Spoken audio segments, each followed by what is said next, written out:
Hi guys, welcome back to our channel reveal GK. ना इस particular video में हम यहाँ पे पढ़ने वाले हैं चैप्टर नंबर 4 क्लास 10th का, जो है हमारा यहाँ पे इकोनॉमिक्स वाली एनसीईआरटी से। और इसका यहाँ पे नाम क्या है, globalisation and the Indian economy. तो इससे पहले ऑलरेडी मैं यहाँ पे 3 वीडियोस बना चुका हूँ, मतलब हमारे यहाँ पे ओवरऑल 5 चैप्टर्स है क्लास 10 में। ये अब अभी हम यहाँ पे 4 चैप्टर कर रहे हैं। 9th क्लास हम ऑलरेडी कंप्लीट कर चुके हैं। तो सेम प्लेलिस्ट में मैंने सारे वीडियोस डाल रखे हैं, वहाँ पे जाके आप सारे वीडियोस को आप यहाँ पे देख सकते हो।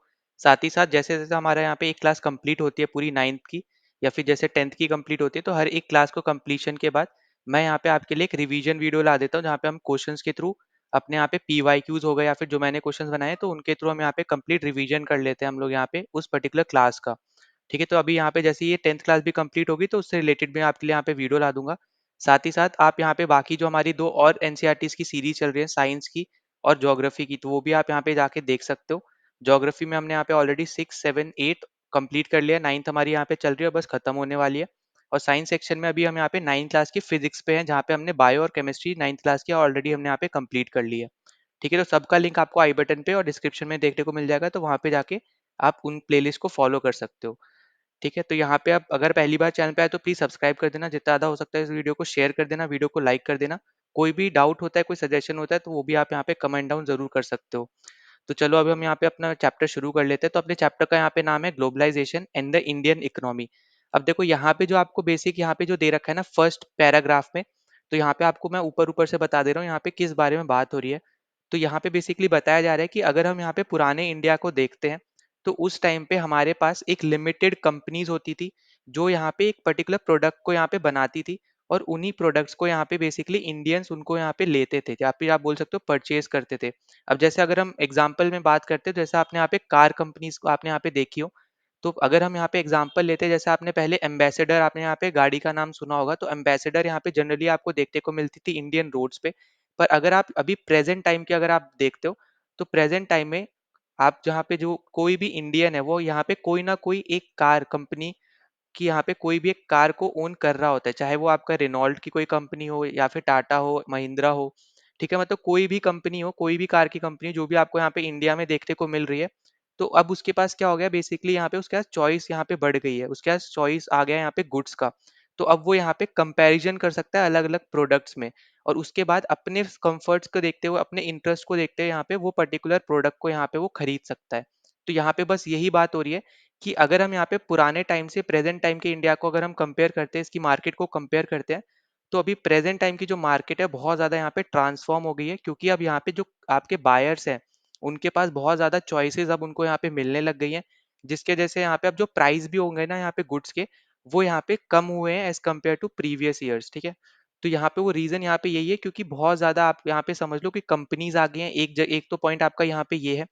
दूसरा आपका यहाँ पे ये हो जाएगा, क्योंकि बहुत ज़्यादा कंपनीज यहाँ पे आ चुकी हैं, तो इसकी वजह से यहाँ पे बहुत ज़्यादा आप ऐसे समझ सकते हो कि यहाँ पे आपका जो प्राइस, जो यहाँ पे जिस प्राइस पे पहले वो एक पर्टिकुलर प्रोडक्ट पहले सेल हुआ करता था, अब उससे वो लोअर प्राइस पे सेल हो रहा है, क्योंकि हर एक कंपनी को अपना प्रोडक्ट अब यहाँ पे बेचना है। तो कंज्यूमर भी आपका यहाँ पे जो बायर है आपका, वो उसी प्रोडक्ट को खरीदेगा जहाँ पे उसको एक तो कम प्राइस मिल रहा हो और ज़्यादा से ज़्यादा फीचर्स उसको यहाँ पे देखने को मिल रहे हो। ठीक है, तो यहाँ पे आपको ये चीज़ समझनी है, यहाँ पे आपको बस यही चीज़ समझाई गई है। तो अब हम यहाँ पे इस पर्टिकुलर चैप्टर में ये जानने वाले हैं कि कैसे यहाँ पे ये जो मार्केट है हमारी, ये इतनी ज़्यादा ट्रांसफॉर्म हुई है, कैसे इसने इफेक्ट किया है यहाँ पे इंडियंस की लाइफ को। इस पर्टिकुलर चैप्टर में हम यहाँ पे ये सब जानने वाले हैं, क्योंकि आपको पता ही यहाँ पे चैप्टर का नाम आ गया ग्लोबलाइजेशन और साथ ही साथ द इंडियन इकोनॉमी। तो इस पूरे टॉपिक में आपको यहाँ पे यही सब चीज़ें आपको देखने को मिलेंगी। ठीक है, अब उसके बाद नीचे चलते हैं, तो यहाँ पे देखो सबसे पहला अपने यहाँ पे टॉपिक आ जाता है प्रोडक्शन अक्रॉस कंट्रीज। तो अभी यहाँ पे देखो, यहाँ पे आपको क्या समझना है, अगर हम जैसे प्रेजेंट की बात छोड़ के अगर हम पास्ट में चलते हैं, तो पास्ट में आपने यहाँ पे जैसे देखने को मिल रहा है 20th सेंचुरी। ठीक है, मतलब यहाँ पे जो आपकी 20th सेंचुरी थी, अगर हम इसके बारे में बात करते हैं, तो 20th सेंचुरी में आपको यहाँ पे देखने को मिला था कि यहाँ पे जो आपकी कंट्रीज थी, उनमें आपस में ना बहुत ज्यादा ट्रेड आपको यहाँ पे देखने को मिल जाती थी, जैसे रॉ मटेरियल्स का ट्रेड हो गया, कोई फाइनल गुड्स का ट्रेड हो गया। तो यहाँ पे बेसिकली बस उन्हीं पर्टिकुलर चीजों में आपको यहाँ पे ट्रेड देखने को मिलती थी। अब जैसे आपने यहाँ पे देखा है कि जो आपकी यहाँ पे ईस्ट इंडिया कंपनी जब आई थी, ठीक है, तो उससे पहले की अगर हम इंडिया की बात करते हैं, तो इंडिया बहुत बड़ा एक एक्सपोर्टर था चीजों का। ठीक है, जब यहाँ पे ईस्ट इंडिया कंपनी आई थी, उसके बाद उन्होंने अपनी पूरी टेक्सटाइल इंडस्ट्री इंडिया की जो थी उसको पूरा खराब करा, बर्बाद कर दिया। उसके बाद अब इंडिया जो था वो इम्पोर्टर बन चुका था बाहर की कंट्रीज का। पर उससे पहले की अगर हम बात करते हैं, तो इंडिया एक तरीके से वो एक्सपोर्टर था, जहाँ पे अपने या तो रॉ मटेरियल्स को बेचा करता था इंडिया, या फिर कोई भी यहाँ पे फाइनेंस जो यहाँ पे के फाइनल जो प्रोडक्ट्स हैं उनको यहाँ पे दूसरी कंट्रीज को यहाँ पे बेचा करता था। ठीक है, तो यहाँ पे यही चीज आपको बेसिकली बताई जा रही है कि 20th सेंचुरी की अगर हम यहाँ पे बात करते हैं, तो जो ट्रेड आपका यहाँ पे टर्म है ना, ट्रेड आपको यहाँ पे समझ में आ रहा होगा, तो ट्रेड एक बहुत इंपॉर्टेंट रोल प्ले करता था उस पर्टिकुलर सेंचुरी में। ठीक है, जहाँ पे अगर हम इससे रिलेटेड बात करते हैं, तो यहाँ पे आपको देखने को मिलेगा कि प्रेजेंट टाइम में अगर हम यहाँ पे देखते हैं, तो प्रेजेंट टाइम में जो आपका ट्रेड है बेसिकली, ये आपको यहाँ पे देखने को मिलेगा मल्टीनेशनल कॉर्पोरेशंस की वजह से। अब एमएनसी यहाँ पे इनको हम शॉर्ट फॉर्म में बोलते हैं, और यहाँ पे अब ये होते क्या है बेसिकली, तो ये आपकी ऐसी कंपनीज है जिसके ऑफिसेज बोल लो आप या फिर फैक्ट्रीज बोल लो, उसके एक से ज्यादा कंट्रीज में आपको देखने को मिल जाएंगी। जैसे फॉर एग्जांपल अगर हम यहाँ पे समझते हैं, तो देखो यहाँ पे अगर आप देखोगे यहाँ पे जैसे महिंद्रा है, ठीक है, अगर हम इंडियन कंपनी का एग्जांपल लेके चलते हैं, तो महिंद्रा की अगर हम यहाँ पे बात करते हैं, तो आपको पता है कि महिंद्रा एक इंडियन कंपनी है, ठीक है, इंडियन ओरिजिन कंपनी है। पर इंडिया को छोड़ के भी महिंद्रा के बहुत ज्यादा और भी दूसरे कंट्रीज में उसके, आप समझ सकते हो यहाँ पे फैक्ट्रीज या फिर उसके ऑफिसेज हैं। जैसे ऑस्ट्रेलिया आपका एक मेन, आप समझ सकते हो यहाँ पे ऑस्ट्रेलिया में आपको महिंद्रा इजिली मिल जाएगा, क्योंकि महिंद्रा का वहाँ पे आप सर्विस सेंटर देखोगे तो सर्विस सेंटर भी मिलेगा, ऑफिस भी मिलेगा, सब कुछ मिलेगा वहाँ पे।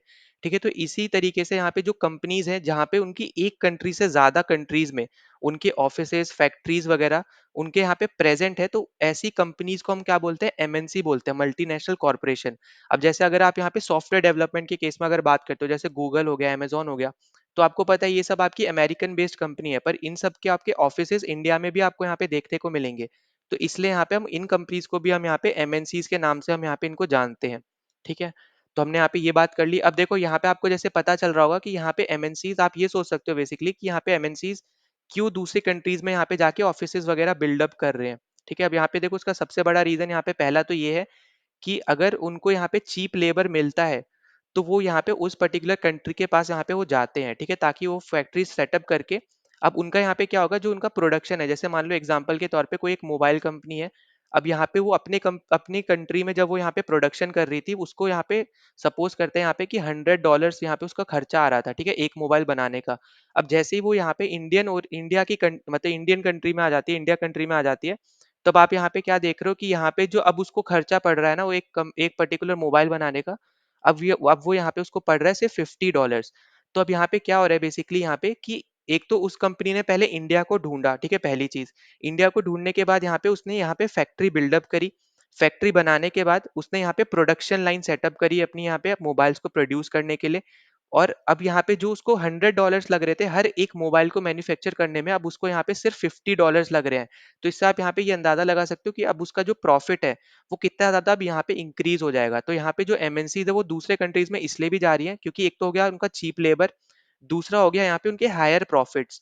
ठीक है, तो ये दो पॉइंट आपको यहाँ पे बहुत ज्यादा जरूरी है, जो आपको यहाँ पे याद रख लेने हैं। ठीक है, अब उसके बाद अगर हम यहाँ पे आगे बात करते हैं, तो देखो यहाँ पे आपको नीचे भी समझा रखा है, spreading of production by an MNC. ठीक है, अब देखो यहाँ पे अगर कोई ऐसी कंपनी है जो यहाँ पे इंडस्ट्रियल इक्विपमेंट्स बनाती है, तो उसने यहाँ पे आपको देखो क्या बता रखा है, यहाँ पे इस पर्टिकुलर पैराग्राफ में यहाँ पे क्या बता रखा है इन्होंने, कि जो इस पर्टिकुलर कंपनी के इक्विपमेंट की जो आपको डिजाइन देखने को मिली, जो रिसर्च देखने को मिली, वो आपको देखने को मिली यहाँ पे इन्होंने करी है यूएसए में। ठीक है, मतलब डिजाइन और रिसर्च यहाँ पे वो यूएसए ने करी, यूएसए की एक कंपनी है, तो यूएसए में ही उन्होंने बैठ के डिजाइन तैयार किया, साथ ही साथ रिसर्च करी उस पर्टिकुलर चीज पे। ठीक है, रिसर्च सेंटर्स बनाए ये सब।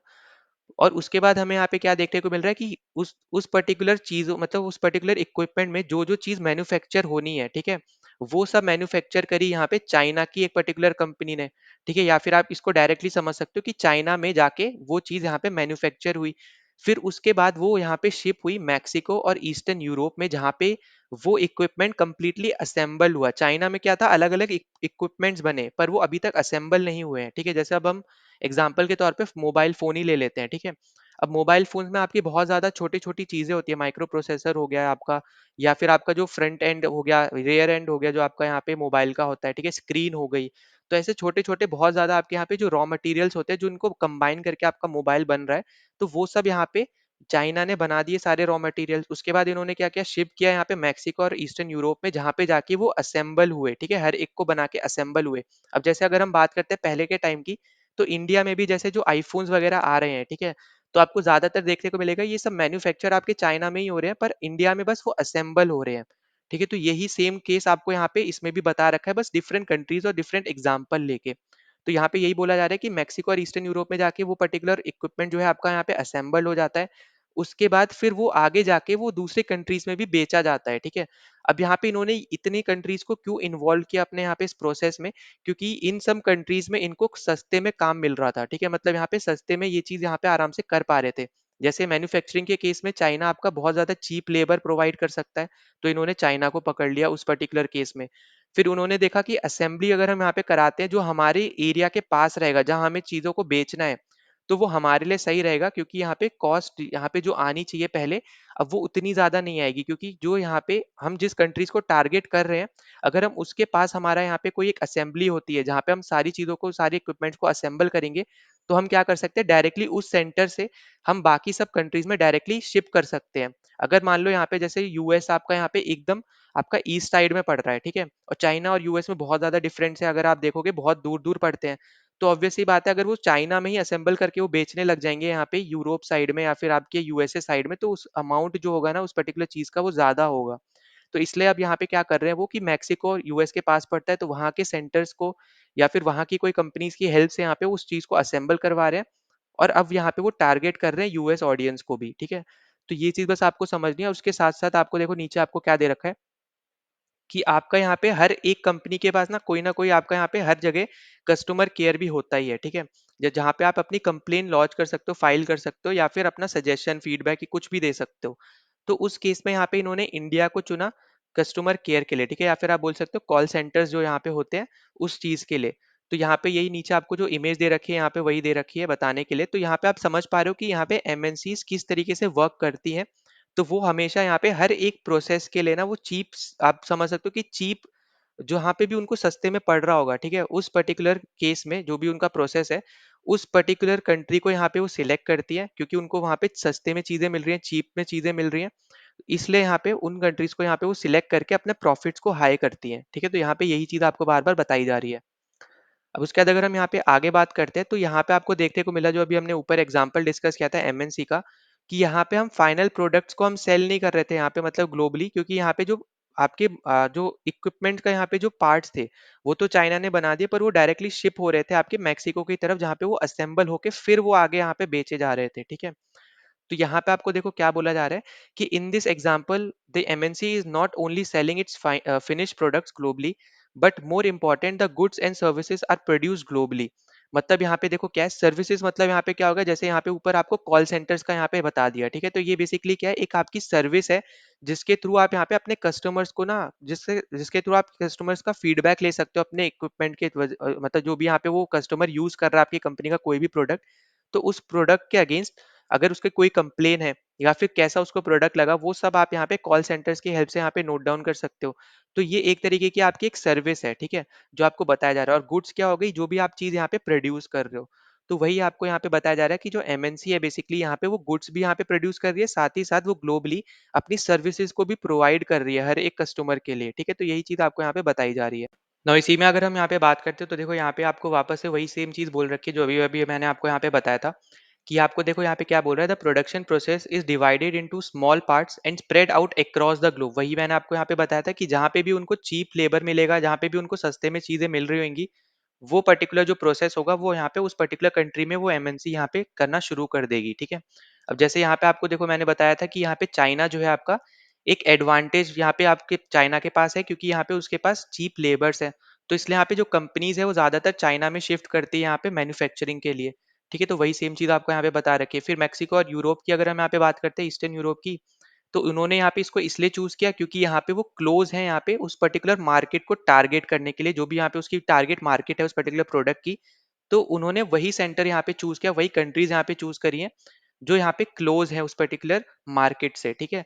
उसके बाद आपके यहाँ पे इंडियंस की अगर हम बात करते हैं, आपको पता है यहाँ पे हाईली स्किल्ड इंजीनियर्स होते हैं, तो यहाँ पे वो इजीली यहाँ पे जो भी उनके फीडबैक्स होंगे जो कस्टमर्स के आएंगे, या फिर आप समझ सकते हो यहाँ पे टेक्निकल, अगर हम बात करते हैं टेक्निकल एस्पेक्ट में, तो जो भी यहाँ पे टेक्निकल सपोर्ट देना होगा, तो यहाँ पे वो इंडियन इंजीनियर्स यहाँ पे कर सकते हैं, साथ ही साथ कॉल कॉल सेंटर्स पे भी यहाँ पे इंडियंस यहाँ पे आपके काम कर सकते हैं। तो अब आपको यहाँ पे क्लियरली दिख रहा है, कि यहाँ पे जो आपकी एमएनसी होती है वो अराउंड 50 से 60% अपनी यहाँ पे सेविंग कर लेती है अपने प्रोडक्शन में ही, ठीक है? मतलब जहाँ पे मैंने आपको एग्जांपल दिया था कि $100 अगर उसको एक मोबाइल फ़ोन बनाने में लग रहे हैं, अब उसको यहाँ पे 50 से 60% कम प्राइस उसको लगेगा उस पर्टिकुलर प्रोडक्ट को बनाने के लिए, ठीक है? तो ये चीज़ आपको समझनी कि अब जाके अब उसको कितना लगेगा यहाँ पे बेसिकली 50 से 60% कम बनेगा अब उसका। मतलब ज़्यादा बनेगा मतलब उसका कम लग रहा है, ठीक है? 50 से 60 मतलब अब यहाँ पे जो उसका प्रोडक्ट बनेगा, वो या तो $40 का बनेगा या फिर $50 का बनेगा, जो आपको यहाँ पे रेंज दे रखी है उसके अकॉर्डिंग। ठीक है? फिर हम आगे चलते हैं, यहाँ पे अगला टॉपिक आपको दे रखा है इंटरलिंकिंग प्रोडक्शन अक्रॉस कंट्रीज। तो देखो यहाँ पे जब हम बात करते हैं तो जो आपको यहाँ पे एमएनसीज है, ठीक है? तो यहाँ पे आपको देखो क्या चीज समझ में आनी चाहिए कि MNC setup production where it is close to the markets. अब जैसे मैंने आपको ऊपर भी बता रखा है कि एमएनसीज वही जगह यहाँ पे चूज करती है जो यहाँ पे जो भी वो मार्केट को टारगेट कर रही हो वो यहाँ पे पास में हो। ठीक है, तो जैसे मैं ऊपर बताया था वही सेम चीज यहाँ पे नीचे बताई जा रही है। फिर दूसरी चीज कि यहाँ पे वो अनस्किल्ड और स्किल्ड लेबर्स उस कंट्रीज के वो यहाँ पे चूज करती है बेसिकली जहाँ पे भी चीप लेबर उसको यहाँ पे मिल रहा होगा, ठीक है, लो कॉस्ट में यहाँ पे मिल रहे होंगे। फिर अगला पॉइंट उनके लिए यहाँ पे इंपॉर्टेंट रहता है कि जो भी यहाँ पे जो प्रोडक्ट बना रहे हैं तो उसमें जो जो रॉ मटेरियल्स यहाँ पे यूज होते हैं वो उस कंट्री के पास यहाँ पे इजिली मिल जाने चाहिए। ठीक है, तो उस कंट्री को यहाँ पे तभी जाके वो यहाँ पे अप्रूव करती है, तभी वो यहाँ पे अश्योर्ड होती है कि हम यहाँ पे इस कंट्री में अपनी फैक्ट्री या ऑफिस यहाँ पे खोलेंगे। ठीक है, तो ये चीज आपको पता होना चाहिए। फिर जो लास्ट पॉइंट आपका हो जाता है यहाँ पे कि हर एक एमएनसी गवर्नमेंट पॉलिसीज भी यहाँ पे ध्यान रखती है कि कौन सी गवर्नमेंट पॉलिसी से उस पर्टिकुलर एमएनसी को यहाँ पे फायदा हो सकता है। ठीक है, तो उस चीज को भी यहाँ पे वो देखती है, साथ ही साथ अपने इंटरेस्ट के बारे में भी यहाँ पे वो सोचती है।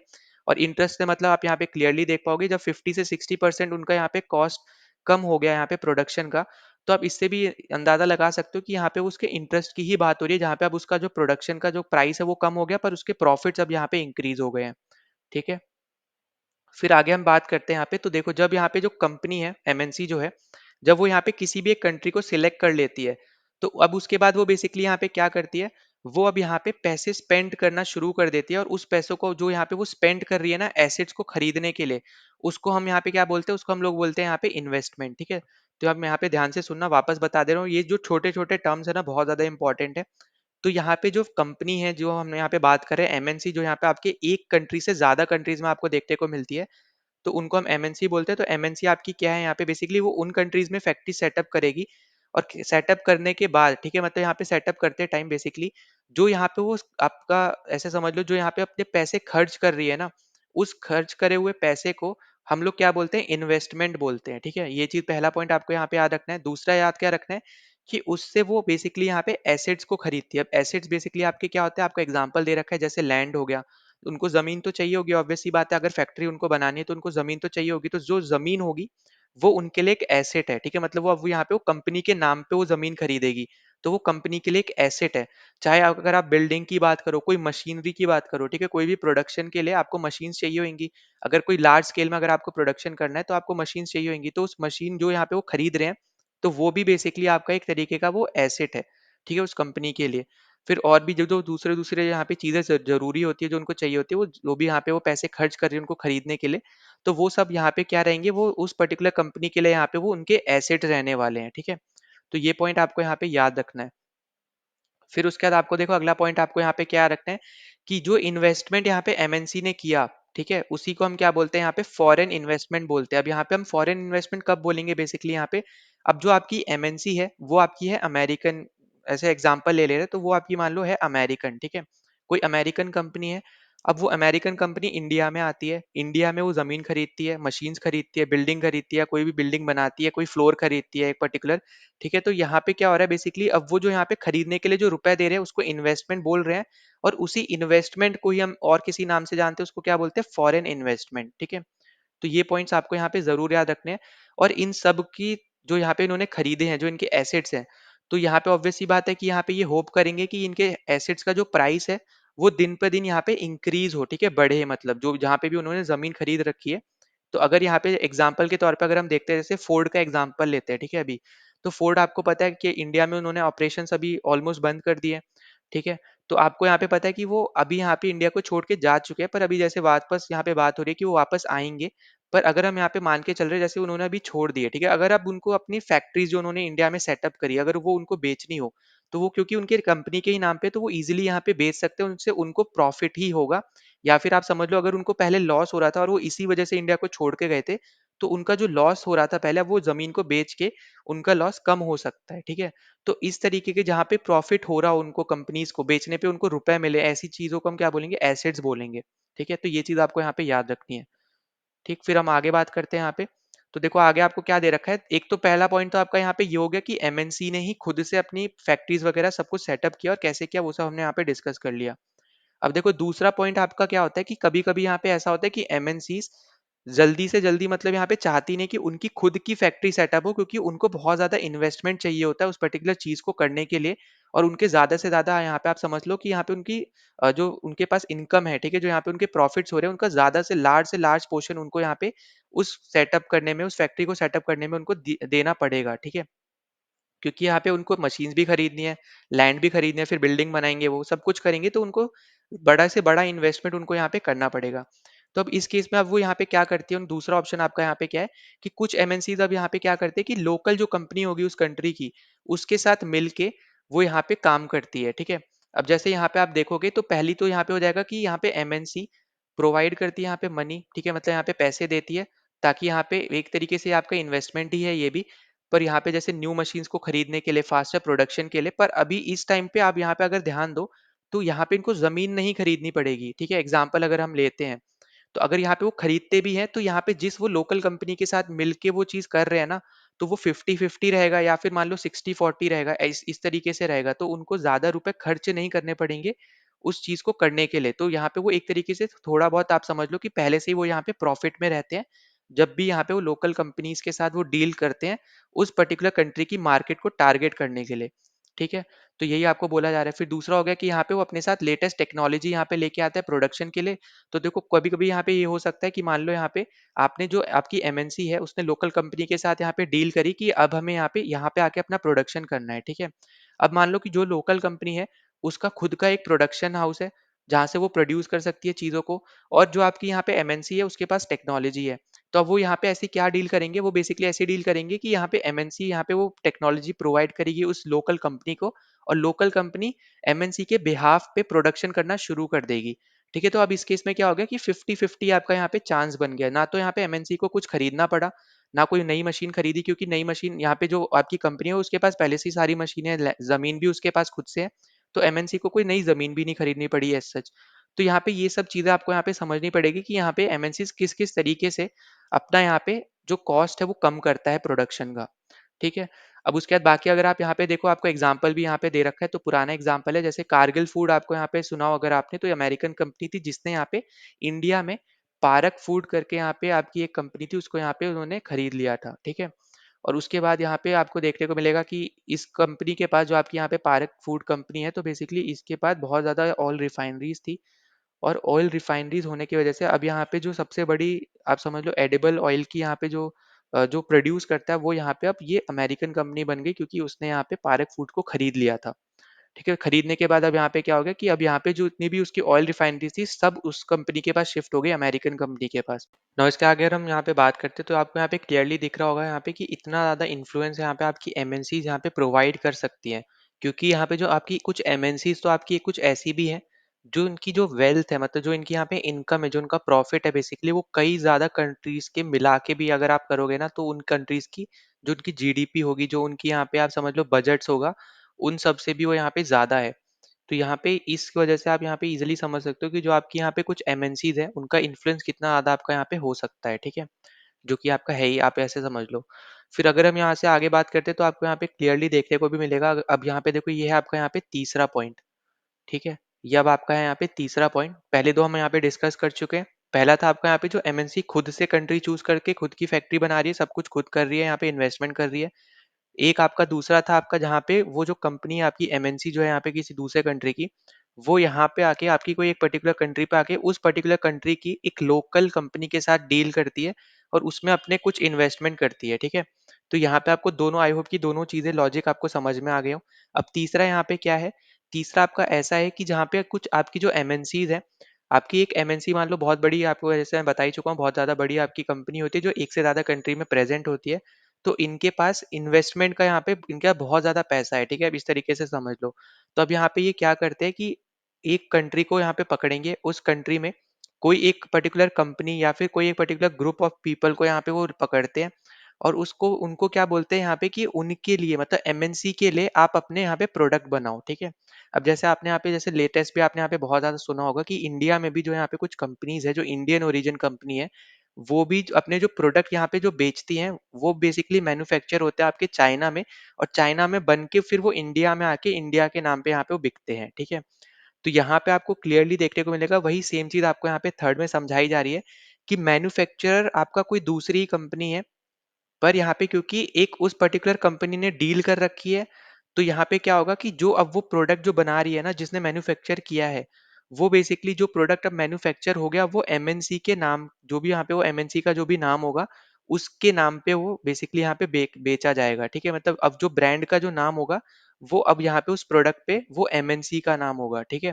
तो यहाँ पे यही आपसे बोला जा रहा है कि जो आपके कुछ स्मॉल प्रोड्यूसर्स होते हैं उनको यहाँ पे वो इकट्ठा करती है एक पर्टिकुलर आपकी एमएनसी, और उन सबको यहाँ पे वो प्रोडक्ट्स बनवाती है उनसे, क्योंकि अब उनको पता है कि यहाँ पे और ज़्यादा सस्ते में अपना काम चल सकता है। तो इसलिए यहाँ पे उनको इकट्ठा करती है, उनको यहाँ पे मतलब जो भी आपका यहाँ पे उनको देना होगा, जो भी रुपए या फिर जो भी उनकी डील होती है वो उनको देती है। उसके बदले में यहाँ पे अपने प्रोडक्ट्स बनवाती है और उन प्रोडक्ट्स को जो उन लोगों ने बनाया है उनको फिर अपने नाम पे यहाँ पे आगे मार्केट में सेल करती है, ठीक है। तो यहाँ पे मैं ये नहीं बोल रहा कि सिर्फ एक ही कंपनी है, ऐसी बहुत सारी कंपनी है और ये आपका एक तरीके का बहुत बड़ा एक प्रॉफिट मार्जिन इससे आप यहाँ पे क्रिएट कर सकते हो। तो मैक्सिमम कंपनीज आपको ऐसा करते हुए भी यहाँ पे नजर आती हैं, ठीक है। फिर अगर हम यहाँ पे आगे बात करते हैं तो देखो आगे अगर हम इसमें बात करते हैं तो यहाँ पे देखो वही सेम चीज बोली जा रही है कि MNCs which then sells these under their own brand names, ठीक है। तो ये सब हम यहाँ पे डिस्कस कर चुके हैं। फिर उसके बाद अगर हम यहाँ नेक्स्ट में बात करें तो आपको दिख रहा होगा कि MNCs are spreading their production and interacting with local producers. अब यहाँ पे आपको क्या बेसिकली बोला जा रहा है, यहाँ पे आपको ऊपर की जो है तीनों चीजें समझाई थी, तो यहाँ पे आपको यही बोला जा रहा है कि किस किस तरीके से एमएनसी आपका यहाँ पे काम कर रही है, ठीक है। जैसे पहला आपका हो गया कि यहाँ पे प्रोडक्शन को स्प्रेड कर रही है, किस तरीके से स्प्रेड करेगी, लोकल जो आपके यहाँ पे प्रोड्यूसर्स है उनके साथ कांटेक्ट करके, ठीक है। अब वो यहाँ पे देखो, अब हमने यहाँ पे जैसे क्या क्या पढ़ा था, पहला हमने पढ़ा था कि जहाँ पे वो पार्टनरशिप बना रही है, ठीक है, कंपनीज के साथ। फिर लोकल कंपनीज के साथ सप्लाईज की पार्टनरशिप बना सकती है। फिर साथ ही साथ जो आपकी यहाँ पे जो दूसरी कंपनी है, जैसे कुछ तो आपकी जैसे तो जरूरी नहीं होता कि जो आपकी कंट्री है उसमें सिर्फ एक ही ऐसी कंपनी हो जो उस पर्टिकुलर प्रोडक्ट में काम कर रही है जिसमें वो बड़ी एमएनसी भी काम कर रही है, ठीक है। अब जैसे अगर हम मान लेते हैं एग्जांपल के तौर पे आपकी यहाँ पे टेस्ला है, ठीक है। अगर टेस्ला यहाँ पे इंडिया में आती है तो उसको भी पता है यहाँ पे कि उसको बहुत बड़ा इन्वेस्टमेंट करना पड़ेगा, वो अगर अपने दम पे आती है, ठीक है। तो उनके पास एक और जो दूसरा ऑप्शन है वो यहाँ पे यही है कि वो लोकल कंपनी के साथ मिलके भी अपना प्रोडक्शन कर सकती है, जिसमें वो टाटा या फिर महिंद्रा को चूज कर सकती है, ठीक है।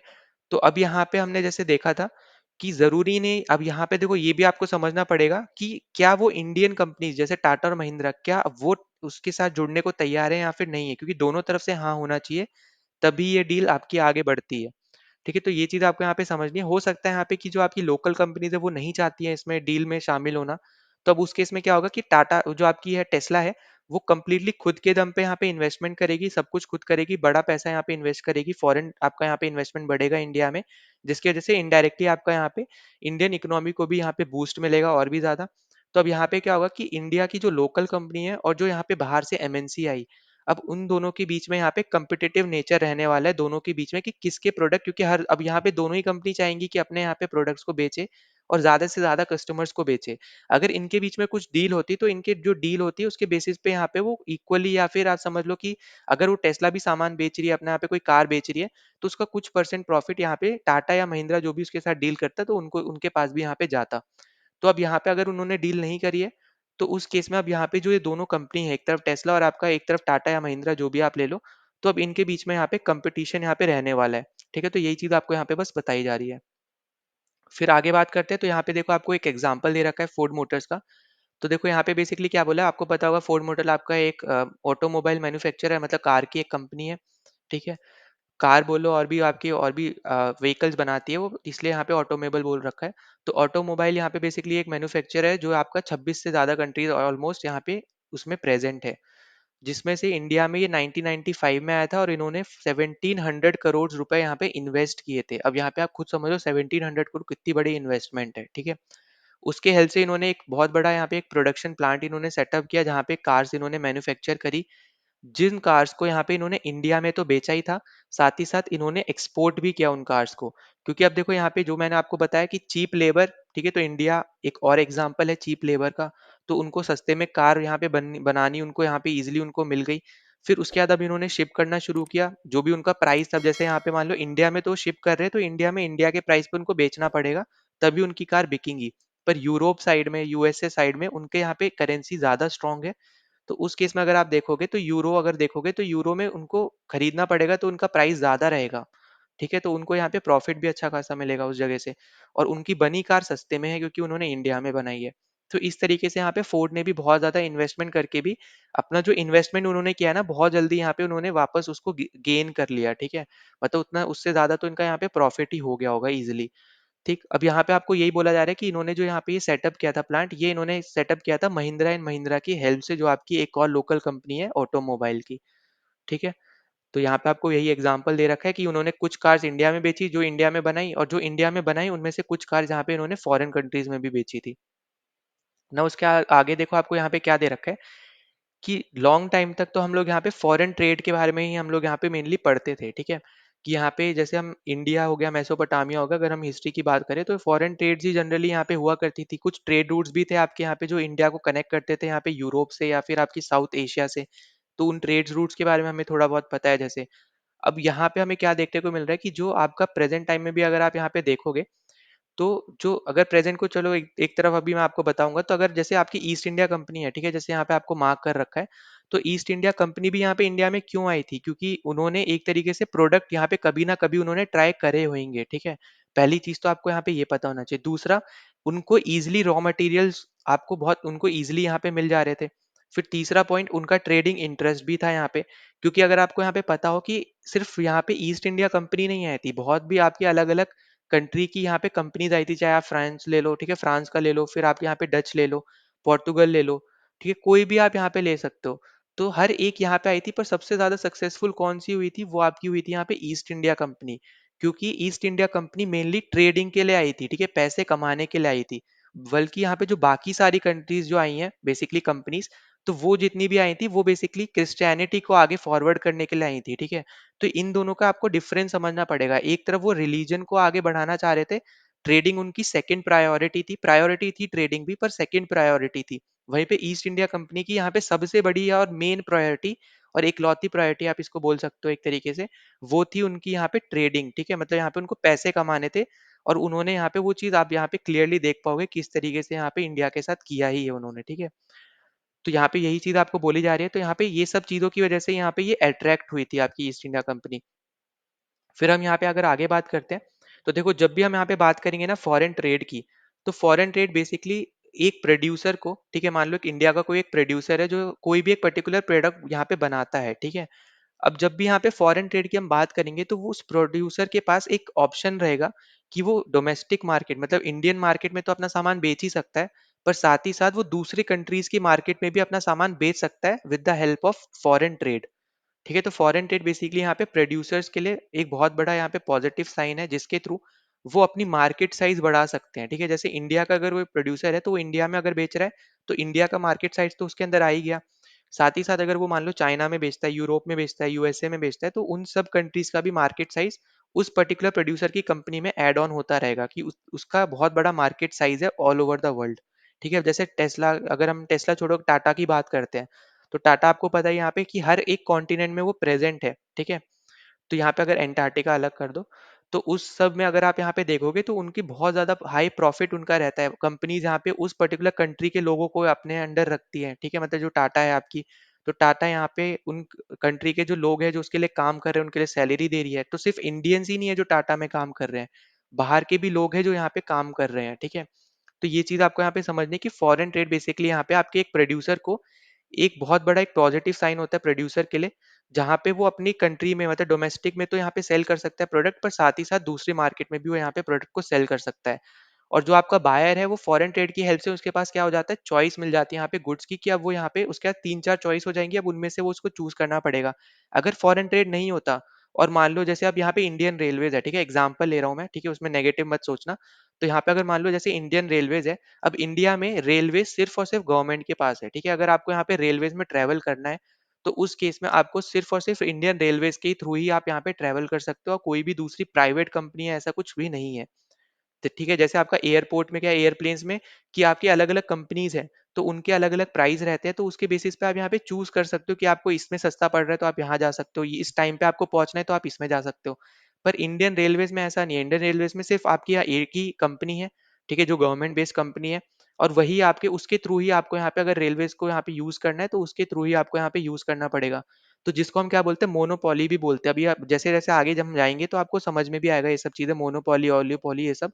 तो इसमें अभी आप ज़्यादा मतलब दिमाग मत लगाना, पर यहाँ पे जो मैं बताना चाह रहा हूँ सिंपली, कि यहाँ पे अगर ज़्यादा प्रोडक्ट्स होते हैं तो बायर्स के पास भी चॉइस बनती है कि वो उन प्रोडक्ट्स में से कुछ चूज़ कर पाए। अगर सिर्फ़ एक ही प्रोडक्ट पड़ा रहेगा यहाँ पे, मान लो मार्केट की यहाँ पे कोई भी शेप यहाँ पे कोई शॉप में गया और उस पर्टिकुलर शेल्फ पे अगर मान लो उसको कुछ भी खरीदना था, ठीक है? मान लो मोबाइल फ़ोन ही खरीदना था और सिर्फ़ आपकी आपकी कंट्री में सिर्फ़ आपका मान लो रेडमी बिकता है या फिर सैमसंग बिकता है। तो अब उसके पास कोई ऐसा ऑप्शन नहीं है कि यहाँ पे वो सैमसंग के अलावा, ठीक है? कंपनी के अलावा बात कर रहा हूँ, मोबाइल फ़ोन के अलावा नहीं, क्योंकि सैमसंग के अंदर बहुत सारे आपके और भी मोबाइल्स आते हैं। अगर मान लो उनको सैमसंग का मोबाइल नहीं लेना है, कोई दूसरी कंपनी का लेना है, तो अब वो यहाँ पे वो नहीं ले पाएगा जब तक यहाँ पे उस कंपनी कोई दूसरी कंपनी उस कंट्री के अंदर नहीं आती है प्रोडक्ट सेल करने के लिए। तो इससे बेसिकली प्रोड्यूसर को भी फायदा होता है और बायर्स को भी फायदा होता है।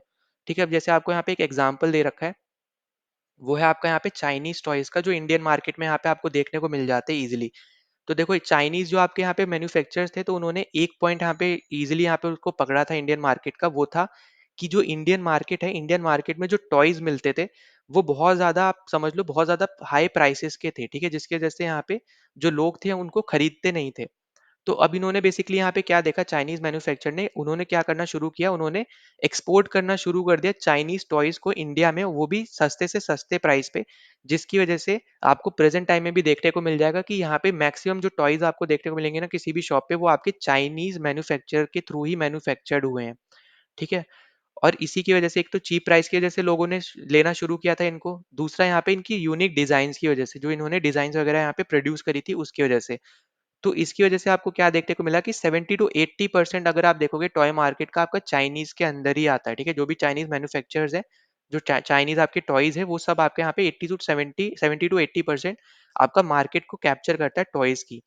ठीक है, फिर इसके बाद हमें यहाँ पे देखो यही देखने को मिल रहा है कि ये आपका क्या है, बेसिकली एक रिजल्ट है ट्रेड का। ठीक है, इंडिया और चाइना के बीच के ट्रेड का एक ये रिजल्ट है जो आपको यहाँ पे देखने को मिल रहा है, जहाँ पे चाइनीज मैन्युफैक्चरर्स को तो यहाँ पे फायदा हुआ, पर दूसरी तरफ जो इंडियन लोग हैं, ठीक है, जिन्होंने मतलब खुद से हाथ से बना रहे हैं, सब कुछ कर रहे हैं, जो भी आप बोल लो, उन सबको यहाँ पे बहुत ज्यादा लॉस यहाँ पे झेलना पड़ा था। क्योंकि यहाँ पे जो उनके प्राइस थे यहाँ पे वो ज़्यादा थे, तो बेसिकली लोग जो है यहाँ पे वो क्वालिटी को देखते हुए नहीं गए थे खरीदने, वो यहाँ पे चीप प्राइस को देखते गए, जो भी उनको बेसिकली जो भी उनकी प्रायोरिटी होगी उसके अकॉर्डिंग खरीदेंगे। अब जिसको क्वालिटी चाहिए उसको दूसरा प्रोडक्ट भी बना हुआ होगा, ठीक है, ऐसा तो नहीं है कि यहाँ पे चाइनीज सिर्फ और सिर्फ चीपर ही बनाएंगे। तो यहाँ पे हर तरीके के उन्होंने यहाँ पे प्रोडक्ट भेजे, जिसको क्वालिटी चाहिए थी उन्होंने क्वालिटी खरीदा, जिसको चीप में खरीदना था उन्होंने चीप प्रोडक्ट्स खरीदे। ठीक है, तो यहाँ पे हर तरीके से उन्होंने इस तरीके से पूरी जो टॉय मार्केट थी इंडिया में उसको कैप्चर किया था 70 टू 80%। तो यहाँ पे आपको एग्जाम्पल के थ्रू, यहाँ पे ये एग्जाम्पल ही है जिसके थ्रू आपको यहाँ पे समझाया जा रहा है। फिर यहाँ पे अगर हम आगे बात करते हैं, तो जब भी हम यहाँ पे ट्रेड की बात करेंगे वही आपको बोला जा रहा है। तो यहाँ पे आपको क्या देखने को मिलेगा यहाँ पे कि जो आपके गुड्स हैं, ठीक है, गुड्स आपके ट्रेवल करते हैं एक मार्केट से दूसरे मार्केट की। जैसे अभी मैंने बात की कि प्रोड्यूसर आपका है, अगर उसको मार्केट का यहाँ पे इंडियन मार्केट के अलावा अगर उसको दूसरी मार्केट भी मिल जाती है, तो ऑब्वियस सी बात है जो उसका गुड होगा, जो भी वो प्रोड्यूस कर रहा है, तो वही बेसिकली यहाँ पे वो दूसरी मार्केट में बेचेगा, है ना। तो वही यहाँ पे बोला जा रहा है कि गुड्स भी यहाँ पे आपके ट्रेवल कर देते हैं एक मार्केट से दूसरी मार्केट की तरफ। फिर अगला पॉइंट है यहाँ पे कि जो चॉइस है यहाँ पे वो ज़्यादा से ज़्यादा बनने लग जाती है, बायर्स के पास ज़्यादा से ज़्यादा चॉइस आ जाती है कि इनमें से किसको सिलेक्ट करना है। तो अपने क्वालिटी के हिसाब से, अपने मतलब प्रायोरिटी के हिसाब से वो यहाँ पे अपना यहाँ पे चूज़ कर सकता है। फिर अगर हम इसी में आगे बात करते हैं यहाँ पे, तो आपको देखने को मिलेगा कि इसकी वजह से जो आपके प्राइस होते हैं ना गुड्स के, वो भी आपके कम होने लगते हैं, क्योंकि हर एक को ज़्यादा से ज़्यादा प्रोडक्ट्स यहाँ पे बेचने हैं। अब जिसका सामान सस्ता होगा वही यहाँ पे आप देखोगे, इंडियंस लोग में अगर आप देखो, तो हम लोगों में क्या है कि हमें सस्ती चीज़ चाहिए, है ना? तो सस्ती चीज़ अगर आप यहाँ पे देखोगे, तो जिसकी भी चीज़ सस्ती होगी हम उसी को सबसे पहले प्रायोरिटी उसी को देते हैं। हम क्वालिटी बाद में देखने जाते हैं, ठीक है? हम सबसे पहले देखते हैं कि ये सस्ता मिलना चाहिए। अगर वो सस्ता मिल रहा है उसके बाद फिर हम अपने यहाँ पे नेक्स्ट प्रायोरिटी आती है, वो आती है क्वालिटी की। तो ये चीज़ हमें यहाँ पे थोड़ी चेंज करने की ज़्यादा ज़रूरत है, ठीक है? फिर अगर हम नेक्स्ट में अगर हम यहाँ पे बात करते हैं, अगला टॉपिक अपने पास यहाँ पे आ जाता है, व्हाट इज ग्लोबलाइजेशन। ठीक, अब देखो हमने यहाँ पे एमएनसीज की बात की थी, तो अब यहाँ पे एमएनसीज जो है आपकी, जैसे मैंने आपको बताया था कि वो अब यहाँ पे ऐसी कंट्रीज को ढूंढ रही थी जहाँ पे उनको चीप में सामान बनना शुरू हो जाए, मतलब जो उनका प्रोडक्शन हो वो चीप में हो, ठीक है, सस्ते से सस्ता उनका प्रोडक्शन हो जाए। ठीक है, जैसे आपको एग्जांपल भी दिया था, $100 अगर वो अपनी कंट्री में बना रहे थे, तो अब यहाँ पे उन्होंने जो कंट्री चूज करी, अगर वो $50 में बना पा रही है, तो मतलब उनको $50 का तो एक प्रोडक्ट पे फायदा आप इजीली यहाँ पे गेन उनको मिल रहा है, ठीक है, प्रॉफिट मिल रहा है। तो इस तरीके से यहाँ पे वो चूज करते थे। फिर आपको यहाँ पे देखने को मिलेगा कि foreign investment by MNC in these countries has been rising. ठीक है, तो इसी की वजह से आपको देखने को मिलेगा कि यहाँ पे जो आपकी एमएनसीज है वो ज्यादा से ज्यादा इन्वेस्ट करती है, उसी को हम क्या बोलते हैं यहाँ पे फॉरेन इन्वेस्टमेंट बोलते हैं। और इसका प्राइम एग्जांपल अगर आप देखो तो अभी प्रेजेंट टाइम में इंडिया है, क्योंकि ज्यादा से ज्यादा कंपनीज अब आपकी यहाँ पे चाइना को छोड़ के दूसरी कंट्रीज में यहाँ पे शिफ्ट हो रही है। अब जैसे कुछ आपको और भी एग्जाम्पल है इंडिया के अलावा, जैसे आपका है वियतनाम। ठीक है, कुछ कंपनीज आपकी वियतनाम में जा रही है, कुछ आपकी थाईलैंड में जा रही है। ठीक है, पर आपकी अगर मैक्सिमम मेजॉरिटी कंपनी अगर आप देखो तो उनकी फर्स्ट प्रायोरिटी अभी टाइम में वो अभी यहाँ पे इंडिया है, क्योंकि इंडिया के पास भी चीप लेबर है और जमीन में इंडिया बहुत ही आगे। आप समझ सकते हो कि यहाँ पे जमीन तो है ही अच्छी खासी, बस यहाँ पे प्रॉब्लम क्या होने वाली है, वो यहाँ पे होगी लैंड एक्विजिशन की। ठीक है, मतलब यहाँ पे क्योंकि इजिली लैंड एक्वायर नहीं कर सकता है कोई भी, तो इन रूल्स को हमें यहाँ पे थोड़ा यूटिलाइज करना पड़ेगा, अच्छा बनाना पड़ेगा, ताकि ज्यादा से ज्यादा कंपनीज यहाँ पे इंडिया में है और यहाँ पे वो भी जॉब्स क्रिएट कर सके।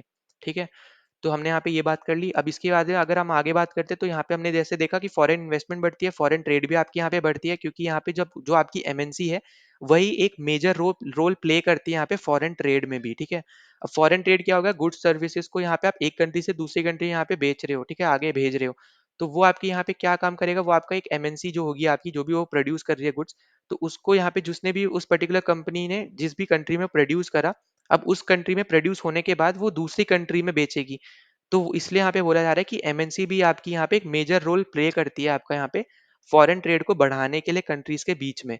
ठीक है, अब जैसे अगर हम एग्जांपल ले, महिंद्रा एंड महिंद्रा है, अगर मान लो महिंद्रा एंड महिंद्रा सिर्फ इंडिया में ही मैन्युफैक्चर करती है, ठीक है, और मान लो उसको अब यहाँ पे ऑस्ट्रेलिया में सामान बेचना है, तो अब वो सिर्फ और सिर्फ क्योंकि इंडिया में ही प्रोड्यूस कर रही है, तो अब यहाँ पे इंडिया में बना के अपनी कारों को वो ऑस्ट्रेलिया में बेचेगी, है ना। तो अब इस केस में क्या हो रहा है कि इंडिया और ऑस्ट्रेलिया के बीच की जो ट्रेड है वो भी यहाँ पे इंक्रीज हो रही है कंपनी की वजह से, ठीक है, एमएनसी की वजह से, महिंद्रा एंड महिंद्रा की वजह से। तो ये भी हमें समझना पड़ेगा कि जब भी यहाँ पे किसी कंट्रीज के बीच की ट्रेड हमें देखने को मिलती है ना कि इतनी हाई हो गई, इतनी हाई हो गई, तो वो डायरेक्ट गवर्नमेंट टू गवर्नमेंट नहीं है, उसमें आपको मैक्सिमम प्रायोरिटी आपको देखने को मिलेगी, मतलब मैक्सिमम जो क्वांटिटी है वो आपको देखने को मिलेगी कंपनीज की, क्योंकि कंपनीज ही वो यहाँ पे दूसरी कंट्रीज की कंपनीज के साथ डील कर रहे हैं और यहाँ पे सामान खरीद रहे हैं। ठीक है, फिर हम यहाँ पे आगे चलते हैं। तो आगे आपको यहाँ पे दे ही रखा है कि ग्लोबलाइजेशन बेसिकली आपका क्या है, यहाँ पे इंटरकनेक्शन है दो कंट्रीज के बीच का। ठीक है, मतलब दो कंट्री या दो से ज्यादा कंट्री आप बोल लो, तो कंट्रीज के बीच का वो इंटरकनेक्शन है, मतलब यहाँ पे वो कनेक्ट करके रखता है आपकी कंट्रीज को। ठीक है, और इसमें सबसे बड़ा रोल कौन प्ले करता है, बार बार हम लोग यहाँ पे डिस्कस कर चुके हैं, वो है आपका यहाँ पे एमएनसी।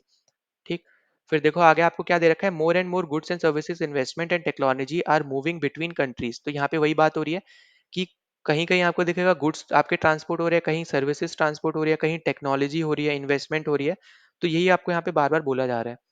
ठीक, फिर आगे आपको बोला जा रहा है कि सिर्फ और सिर्फ आपके मूवमेंट्स ऑफ गुड्स से आप ये नहीं बोलोगे कि यहाँ पे आपकी बहुत बड़ी आप बोल लो कि ट्रेड हो गई है, इसके अलावा इन्वेस्टमेंट भी आपकी होती है, टेक्नोलॉजी भी आप यहाँ पे एक दूसरे को भेजते हो। तो उस केस में भी जो आपकी होती है यहाँ पे आप समझ लो, जैसे अभी प्रेजेंट टाइम में अगर आपने न्यूज सुनी हो, जैसे रशिया है अभी यहाँ पे इंडिया को न्यूक्लियर पावर प्लांट, जो आपका फ्लोटिंग न्यूक्लियर पावर प्लांट है, उसकी टेक्नोलॉजी यहाँ पे भेजना चाहता है। ठीक है, इस तरीके से आप ये समझ लो।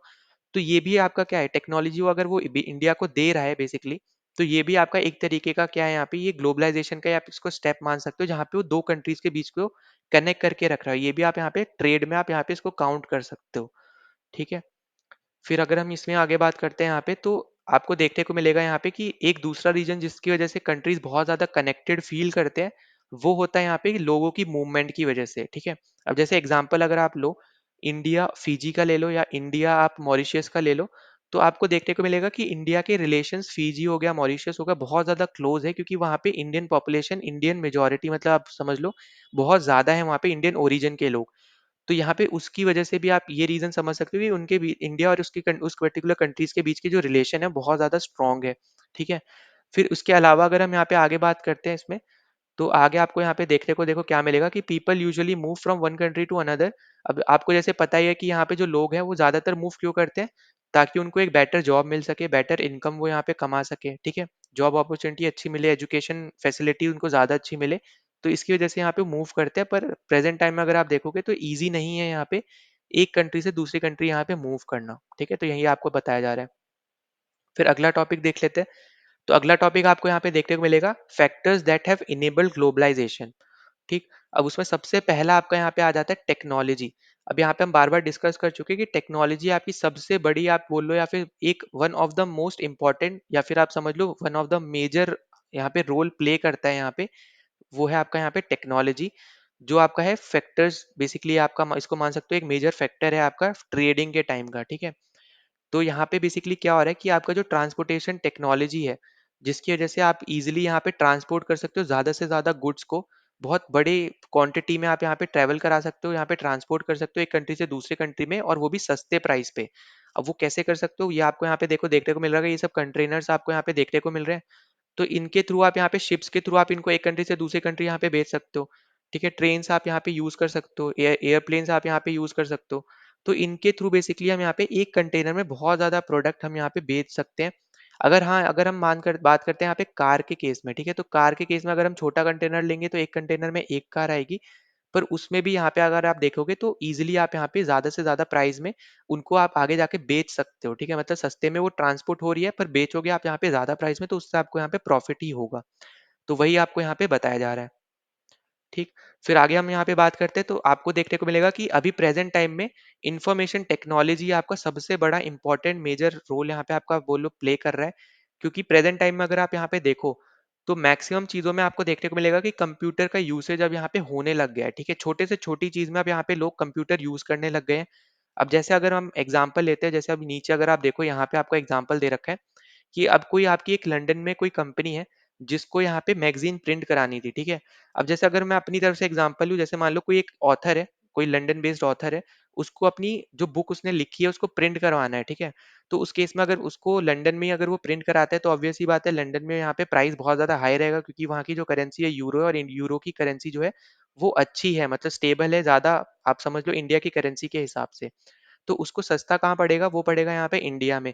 तब वो यहाँ पे क्या करेगा कि वो इंडियन किसी एक पर्टिकुलर एजेंसी को यहाँ पे हायर करेगा और उसमें यहाँ पे उसके थ्रू वो बात करेगा। अब देखो अगर यहाँ पे हम बात कर रहे हैं आईटी का क्या रोल है यहाँ पे, तो अब वो देखो बात कैसे करेगा। मान लो यहाँ पे ईमेल लिखेगा, जो भी उसने एजेंसी ढूंढी उस एजेंसी को पहले वो ईमेल लिखेगा, मीटिंग्स करेगा। मीटिंग्स कैसे करेगा, गूगल मीट के थ्रू कर लेगा, जूम के थ्रू कर लेगा। तो अब इन सब में क्या यूज हो रहा है, आईटी सेक्टर बेसिकली यहाँ पे जो एप्लीकेशंस बना रहा है वही सब यहाँ पे वो यूज हो रही है। है ना? जैसे ईमेल आप यहाँ पे कर रहे हो तो ईमेल सेक्शन जो आपका यहाँ पे वो इसको यूज कर रहे हो, फ्री ऑफ कॉस्ट है वो सब। तो ये सब क्या आपका आईटी ने बनाया है ये सब। तो वही सब यहाँ पे आपको बताया जा रहा है कि आईटी सेक्टर की क्या इंपॉर्टेंस है यहाँ पे ग्लोबलाइजेशन में भी। ठीक है? अब जैसे आपने सबसे पहले ईमेल लिख के भेजा पहले एजेंसी से कनेक्ट करने के लिए, फिर यहाँ पे मीटिंग्स हुई। मीटिंग्स होने के बाद आपने यहाँ पे एक पर्टिकुलर पेज के लिए डिजाइन मान लो सिलेक्ट किया, ठीक है? कि आप चाहते हो कि टेक्स्ट जो है यहाँ पे उसके बॉर्डर में यहाँ पे उस हर एक पेज के बॉर्डर में कुछ ना कुछ एक डिजाइन बनी रहे। तो उस केस में आपने यहाँ पे क्या किया, उसको सब कुछ बताया उस एजेंसी को। अब उस एजेंसी ने भी कंप्यूटर पे काम किया उस डिजाइन को बनाने के लिए, है ना? फिर आगे जाके उसने प्रिंट किया, प्रिंट के लिए भी उसको मशीन्स वगैरह यहाँ पे यूज हुई। तो इस तरीके से आप यहाँ पे समझ पा रहे हो कि यहाँ पे आईटी का क्या रोल है यहाँ पे ग्लोबलाइजेशन में। अब यहाँ पे उसने सारी प्रिंट कर ली बुक्स, अब वो वापस आपका ट्रांसपोर्ट कर सकता है उस ऑथर के पास। अब उसके बाद वो एक दूसरी एजेंसी हायर करेगा जिसके थ्रू यहाँ पे वो अलग अलग कंट्रीज में एक्सपोर्ट करा सकता है अपने यहाँ पे बुक्स को, जहाँ पे वो बेचना चाहे जिस भी कंट्री में। तो उसके थ्रू यहाँ पे उसको भी प्रॉफिट हुआ क्योंकि उसने सस्ते में यहाँ पे मैन्युफैक्चर की, और उसने जो बुक का प्राइस रखा, मान लो यहाँ पे वो एक बुक का जो यहाँ पे मैन्युफैक्चर में करने में जो लगा उससे ज्यादा था, तो यहाँ पे ऑब्वियसली यार ज्यादा ही होगा क्योंकि उसने यूरो में उसको बेचना है। तो उसने यहाँ पे यूरो में बेच के इजीली उसको यहाँ पे हायर प्रॉफिट्स हुए, ठीक है? जो भी यहाँ पे उसने जितना भी यहाँ पे दिया प्रोडक्शन के लिए। तो इस तरीके से यहाँ पे बेसिकली आप समझ पाओगे कि आईटी का क्या रोल है ग्लोबलाइजेशन में। नाउ अगले टॉपिक पे चलते हैं जो कि हमारे यहाँ पे होने वाला है liberalisation of foreign trade and foreign investment policy, ठीक है?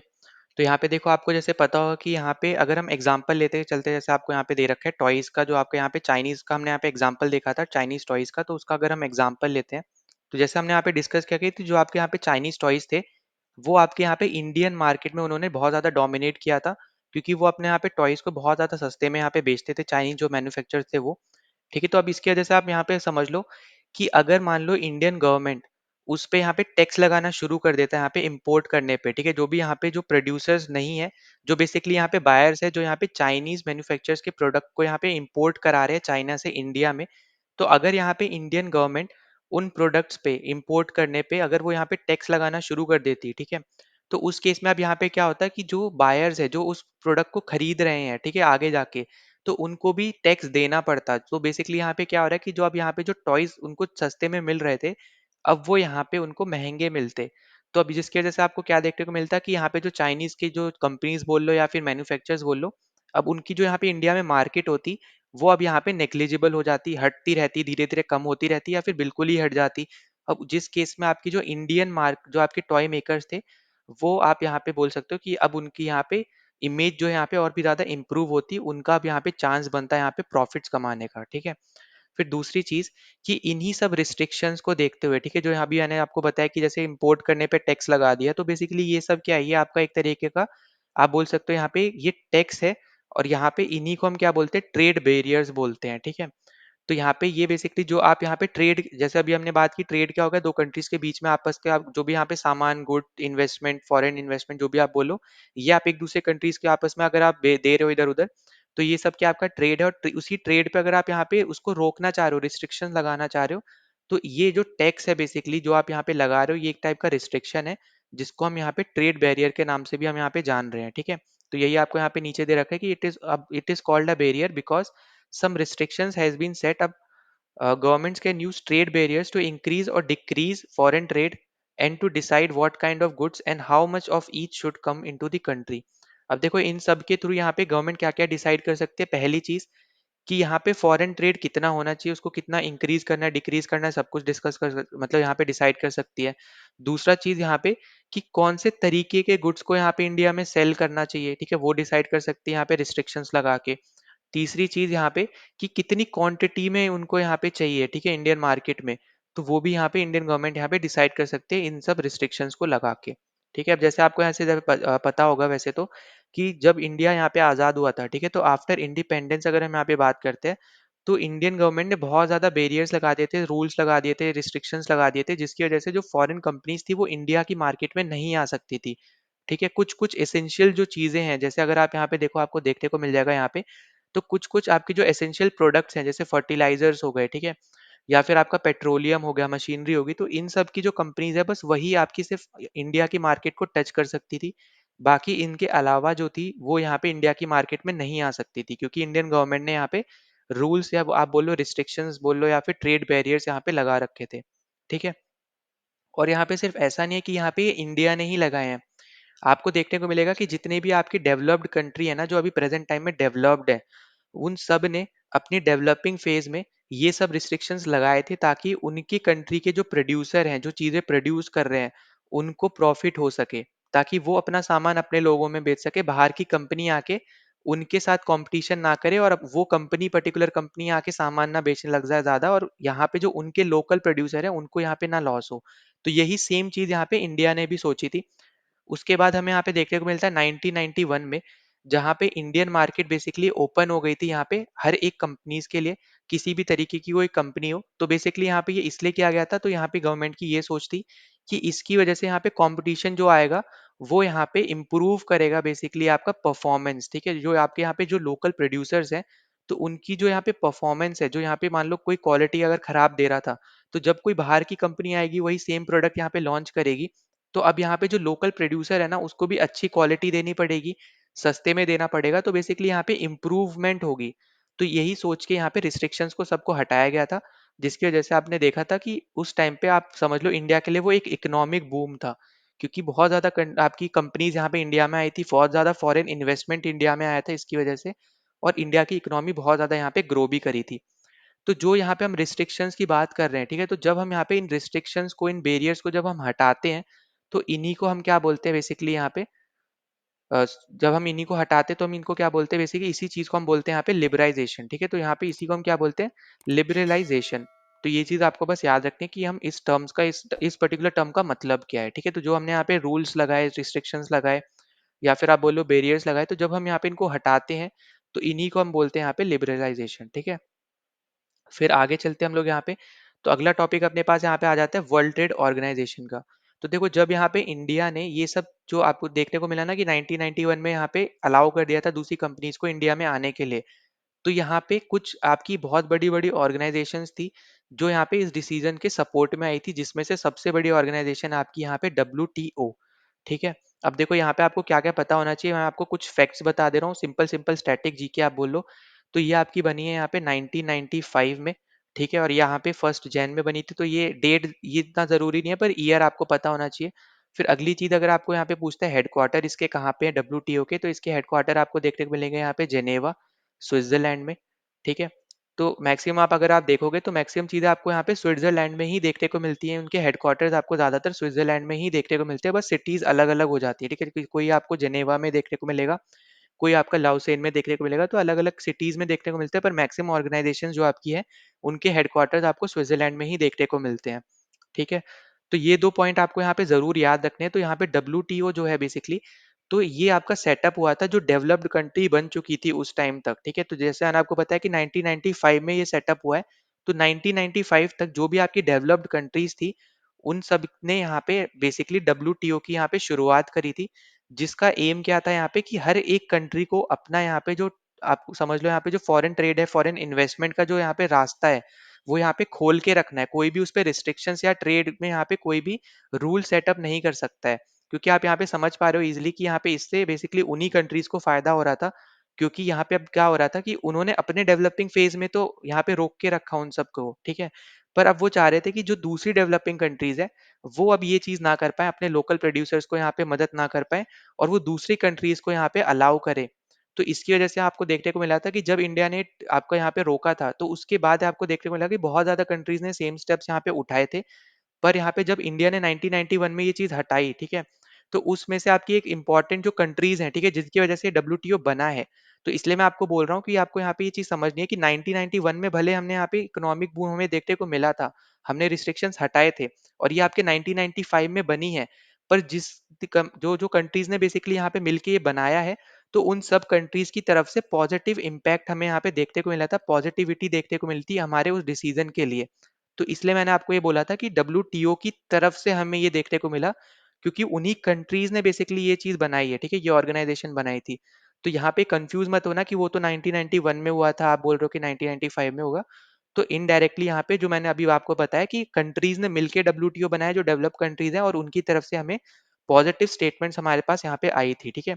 और 1995 बनने के बाद भी आपको देखने को मिलेगा कि बहुत ज़्यादा पॉजिटिविटी आपको देखने को मिलेगा कि इनकी स्टेटमेंट्स में डब्ल्यूटीओ की स्टेटमेंट्स में इंडिया के लिए आपको देखने को मिल जाएँगी बहुत ईज़िली, क्योंकि इन्हीं की कंट्रीज़ की जो कंपनीज़ है वो अब यहाँ पे इंडियन मार्केट को टारगेट कर सकती है। तो और आपको पता है कि इंडियन मार्केट आपकी अगर कोई भी कंपनी इंडियन मार्केट में आती है और अगर वो अच्छे से अपना परफॉर्मेंस करती है, तो उसका जो प्रॉफ़िट है वो बहुत ज़्यादा हाई हो जाता है, ठीक है? क्योंकि यहाँ पे उनको चीप लेबर भी मिल रही है, जिसकी वजह से वो बहुत ज़्यादा ईज़िली अपने प्रॉफ़िट को यहाँ पे इंक्रीज़ कर सकती है, ठीक है? तो ये भी आपको यहाँ पे समझना पड़ेगा।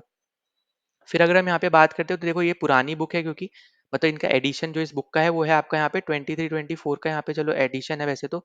पर प्रेजेंट टाइम में अगर आप देखोगे यहाँ पे तो जो यहाँ पे आपको नेट में भी देखने को मिलेगा, तो 166 कंट्रीज आपकी डब्ल्यूटीओ की मेंबर्स हैं। अगर आप फेब्रवरी 2024 तक अगर आप देखने जाते हो, तो फेब 2024 तक आपकी 166 कंट्रीज डब्ल्यूटीओ की यहाँ पे क्या है मेंबर है, ठीक है? तो ये भी आपको यहाँ पे बस इतना नंबर याद रख लेना है, ठीक है?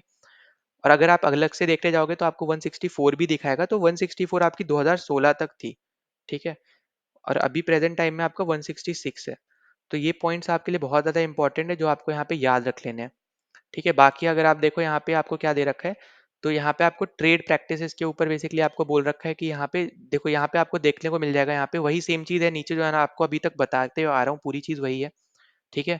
तो ये आपको बस एग्ज़ाम्पल के थ्रू यहाँ पे आपको समझाया जा रहा है। तो यहाँ पे जैसे मैंने आपको बताया था कि जिसका एम है ना, वो है यहाँ पे कि इसको ना जो रूल्स यहाँ पे गवर्नमेंट बनाती है उसको लिबरलाइज़ेशन करना, मतलब यहाँ पे उस रूल्स को हटा देना, किसी तरीके से उनको रिमूव करना। तो उसी को हम लोग क्या बोलते हैं? उसी को हम लोग यहाँ पे लिबरलाइज़ेशन बोलते हैं। तो यही उनका एम है, ताकि फ्री ट्रेड यहाँ पे हो पाए। ठीक है? तो इसीलिए यहाँ पे ये पॉइंट आपके लिए इंपॉर्टेंट हो जाता है। डब्ल्यूटीओ के बारे में आपको यहाँ पे पता होना चाहिए चीज़ें। नाउ अगले टॉपिक पे चलते हैं, जो कि हमारे यहाँ पे होने वाला है impact of globalisation in India. ठीक है, अब देखो हमने यहाँ पे इतना डिस्कस कर लिया, हमने यहाँ पे इतनी बार यहाँ पे ग्लोबलाइजेशन के बारे में, तो अभी तक आपको यहाँ पे पता चल गया होगा यहाँ पे कि ग्लोबलाइजेशन होता क्या है, ठीक है? तो अब हम यहाँ पे डिस्कस करने वाले हैं इम्पैक्ट ऑफ ग्लोबलाइजेशन।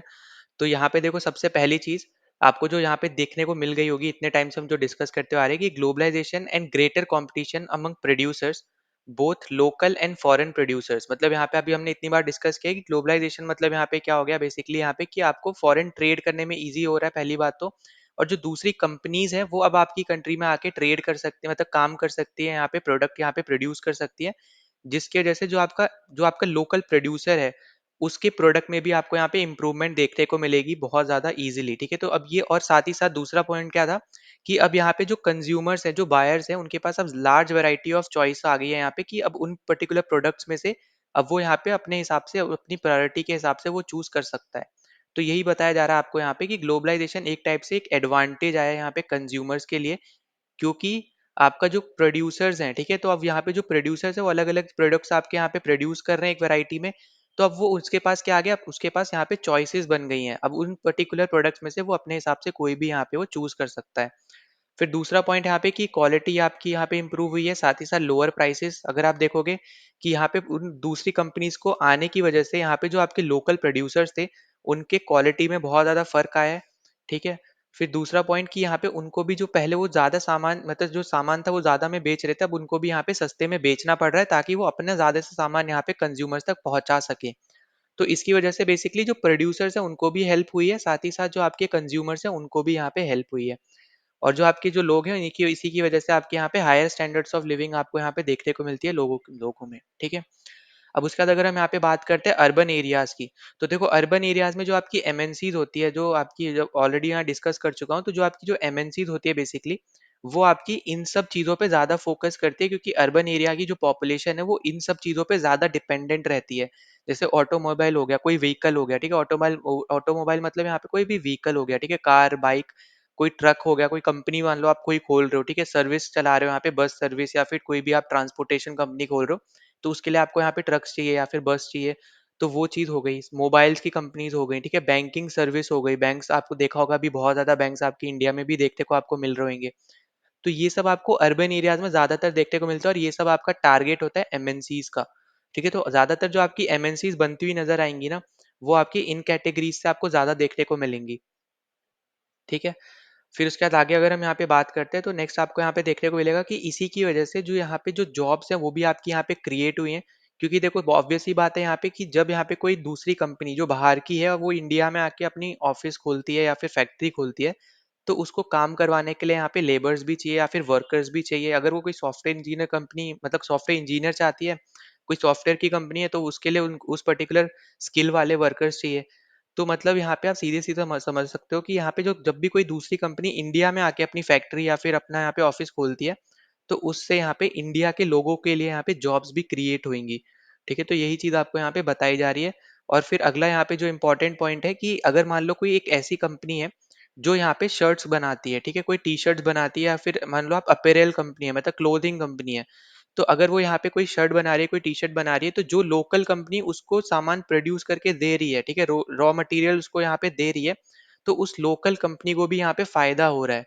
ठीक है, तो ये पॉइंट भी आपको समझना है कि कंज्यूमर्स को भी फायदा हो रहा है, यहाँ पे उसको सस्ते में सामान मिल रहा है, जो एमएनसी है उसको भी फायदा हो रहा है क्योंकि उसका सामान सस्ते में बन के उसको हाई प्रॉफिट्स मिल रहे हैं। तीसरा चीज, जो यहाँ पे रॉ मटेरियल्स प्रोवाइड कर रही है कंपनी, उसको भी यहाँ पे फायदा हो रहा है। ठीक है, आप देखो नुकसान किसको हो रहा है, अगर हम वो बात करते हैं नीचे, अगर हम यहाँ पे चलते हैं, तो अभी देखो नीचे आपके यहाँ पे आने वाला है, तो उसको हम डिस्कस करेंगे कि नुकसान किसको हो रहा है, पर उससे पहले हम यहाँ पे डिस्कस कर लेते हैं कि यहाँ पे फॉरेन इन्वेस्टमेंट को हम कैसे अट्रैक्ट कर सकते हैं। तो देखो सबसे पहली चीज आपने यहाँ पे देख रखी होगी कि हमने यहाँ पे इंडिया में अगर हम बात करते हैं तो स्पेशल इकोनॉमिक जोन्स हमने यहाँ पे बना रखे हैं एक पर्टिकुलर रीजन में।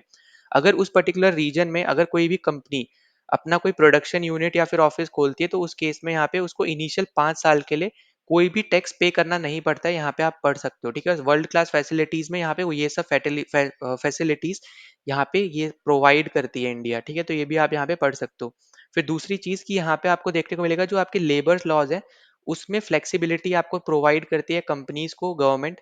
तो ये भी एक इंपॉर्टेंट पॉइंट यहाँ पे होने वाला है। अब यहाँ पे देखो किसको नुकसान है, अगर हम उनकी बात करते हैं तो वो है आपके यहाँ पे वर्कर्स।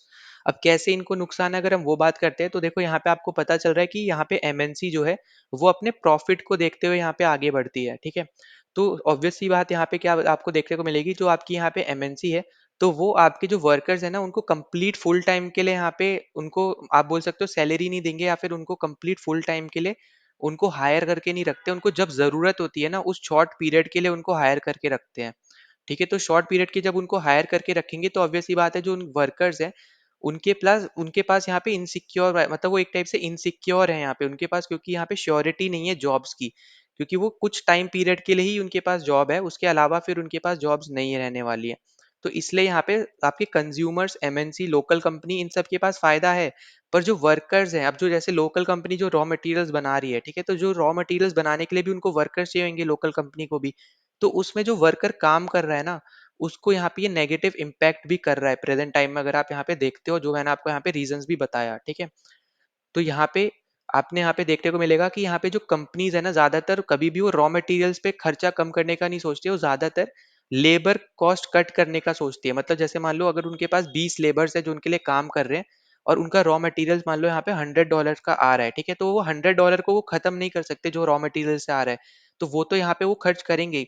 पर अब वो यहाँ पे क्या करेंगे, जो 20 लोग पहले काम कर रहे थे उसको कट करके 10 लोग कर देंगे, मतलब सिर्फ 10 लोग यहाँ पे उस पर्टिकुलर कंपनी में काम करेंगे 20 की जगह। तो इस तरीके से कोई भी कंपनी अपना लेबर कॉस्ट कट कर सकती है। तो इसकी वजह से हम यहाँ पे बार बार डिस्कस कर रहे हैं कि जो वर्कर्स हैं उनको मतलब उनकी जो जॉब है वो सिक्योर नहीं है, वो इनसिक्योर फील करते हैं इस पर्टिकुलर इन्वायरमेंट में।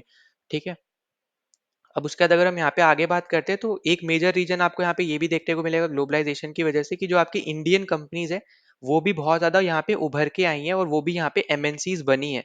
मतलब एक से ज्यादा कंट्रीज में काम कर रही हैं। ठीक है, जैसे आपके एग्जांपल्स आप यहाँ पे देखो, टाटा मोटर्स हो गया, महिंद्रा एंड महिंद्रा भी है, ठीक है, ऑब्वियस सी बात है। फिर आपका इन्फोसिस हो गया, फिर एन्सबे हो गया, ठीक है, एशियन पेंट्स, ये सब आपकी ऐसी कंपनीज है जो बेसिकली यहाँ पे जब इन्वॉल्वमेंट यहाँ पे बाहर की कंपनीज की इंडिया में हुई, तो इनके कंपटीशन की वजह से अब हमारी जो लोकल कंपनीज थी ये भी यहाँ पे इवॉल्व हुई, इनका भी यहाँ पे इम्प्रूवमेंट हुआ। ठीक है, इसकी वजह से यहाँ पे ये प्रेजेंट टाइम में अब एमएनसीज है जो दूसरे कंट्रीज में भी यहाँ पे काम करती हैं। तो ये चीज आपको यहाँ पे पता चलनी चाहिए। ठीक है, अब उसके बाद अगर हम यहाँ पे आगे बात करते हैं, तो globalisation has always created new opportunities, ये हमने बहुत बार डिस्कस कर चुके हैं। अभी मैंने आपको बताया कि यहाँ पे जॉब्स भी क्रिएट हो रही है इसकी वजह से ही आपकी। ठीक है, अब इसमें आपको अगर हम आगे बात करते हैं, तो यहाँ पे आपको देखो देखने को मिल जाएगा, यहाँ पे एक स्टोरी है वर्कर की। तो यहाँ पे एक स्टोरी है बेसिकली, यहाँ पे जो स्मॉल प्रोड्यूसर्स हैं उनकी। ठीक है, तो स्मॉल प्रोड्यूसर्स की आपकी यहाँ पे स्टोरी है।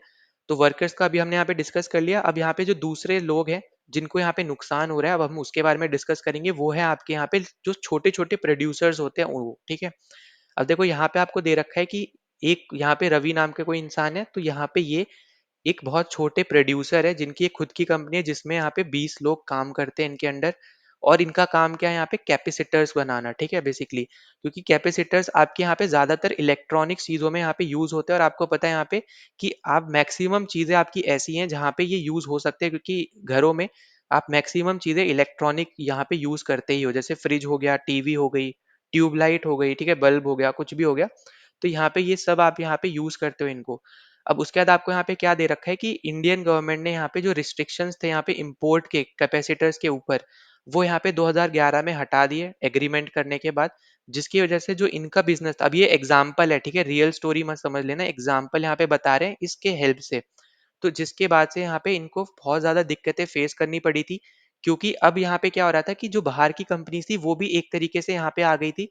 और क्योंकि उनके पास इन्वेस्टमेंट अच्छा खासा है, उनके पास ज्यादा रुपए हैं, उनके ज्यादा यहाँ पे आप समझ लो ज्यादा लोगों से वो कनेक्ट कर पाते हैं। तो यहाँ पे उनके पास ज्यादा चांस है कि वो यहाँ पे ज्यादा प्रोडक्ट्स के लिए कैपेसिटर्स यहाँ पे बेच पाएंगे।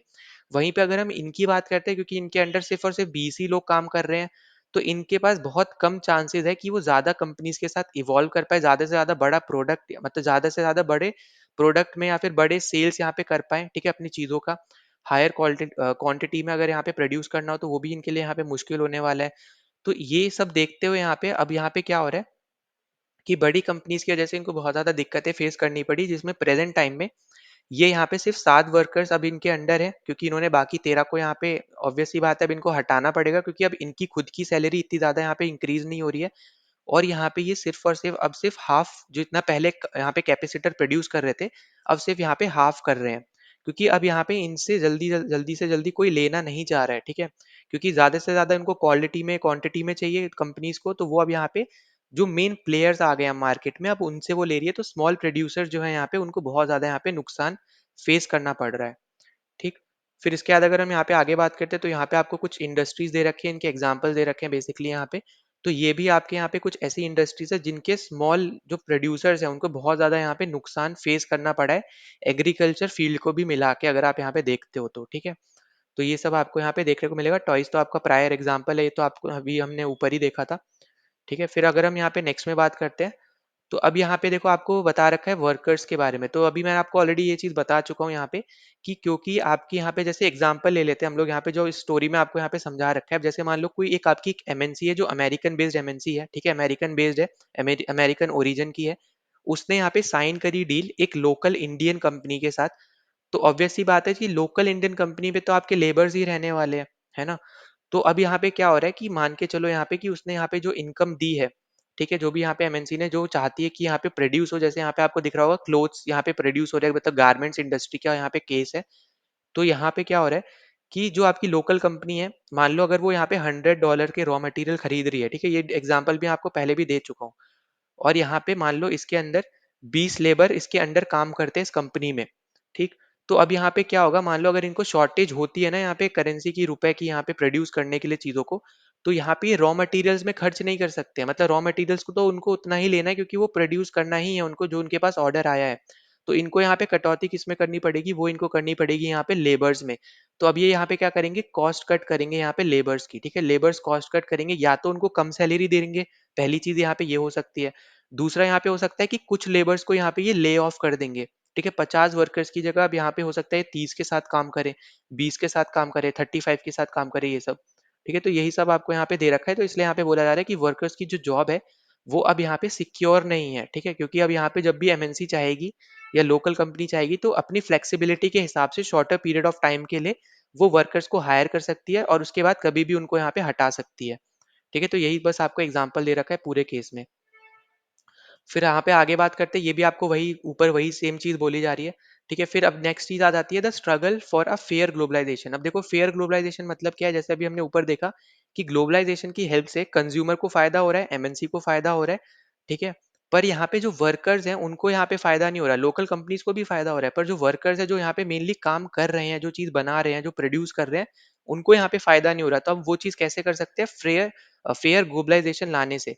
अब वो हम यहाँ पे कैसे लाएंगे, अब वो हम यहाँ पे डिस्कस करने वाले हैं। ठीक है, अब देखो यहाँ पे वही सेम चीज बोली जा रही है कि not everyone has benefited from globalisation, तो वो मैंने आपको यहाँ पे बता ही दिया है। ठीक है, फिर साथ ही साथ यहाँ पे आपको दिखने को भी मिल जाएगा कि यहाँ पे जो एजुकेटेड लोग हैं, ठीक है, जिनके पास स्किल है, जिनके पास पैसे हैं, वेल्थ है, वो उन्होंने यहाँ पे ज्यादातर फायदा उठाया है यहाँ पे ग्लोबलाइजेशन का। ठीक है, उनको ज्यादा प्रॉफिट हुआ है यहाँ पे इस ग्लोबलाइजेशन से। पर जो यहाँ पे वर्कर्स है, जो बेसिकली यहाँ पे प्रोड्यूस कर रहे हैं, चीजें बना रहे हैं एक पर्टिकुलर कंपनी के लिए, उनको यहाँ पे इससे कोई फायदा नहीं हुआ है सच। ठीक है, तो अब यहाँ पे हम क्या करेंगे, तो पहली चीज तो यहाँ पे क्या बोली जा रही है, पहली चीज यहाँ पे बोली जा रही है कि गवर्नमेंट बहुत ज्यादा इंपॉर्टेंट रोल प्ले कर सकती है इसमें। अब देखो गवर्नमेंट क्या क्या कर सकती है उसके ऊपर डिस्कस करते हैं।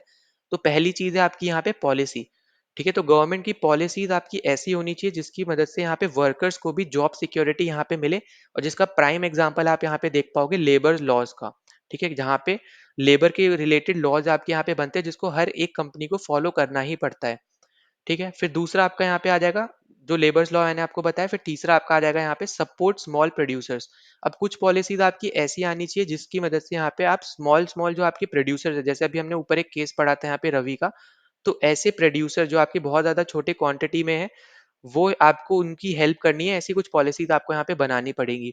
फिर फोर्थ आपका यहाँ पे हो जाएगा यहाँ पे कि आपको कुछ ट्रेड जो आपके बैरियर्स है जो हमने यहाँ पे डिस्कस भी किए थे, ठीक है, जो जहाँ पे आप रिस्ट्रिक्शंस लगा देते हो दूसरे कंपनी दूसरी कंट्री के मैन्युफैक्चरर्स पे, ताकि वो इंडिया में आकर अपना सामान ना बेच पाए, या फिर अगर वो बेचे भी तो क्वालिटी आप यहाँ पे बोल सकते हो, या फिर क्वांटिटी में आप रिस्ट्रिक्शंस लगा देते हो कि मान लो अगर 50,000 की आप यहाँ पे चाह रहे हो मार्केट में उसकी शेप, मतलब यहाँ पे क्वांटिटी हो, तो उसमें से सिर्फ यहाँ पे 20,000 ही आप बाहर से चाहते हो कि इम्पोर्ट हो, बाकी 30,000 जो इंडिया में जो लोकल प्रोड्यूसर्स है वही यहाँ पे बनाए।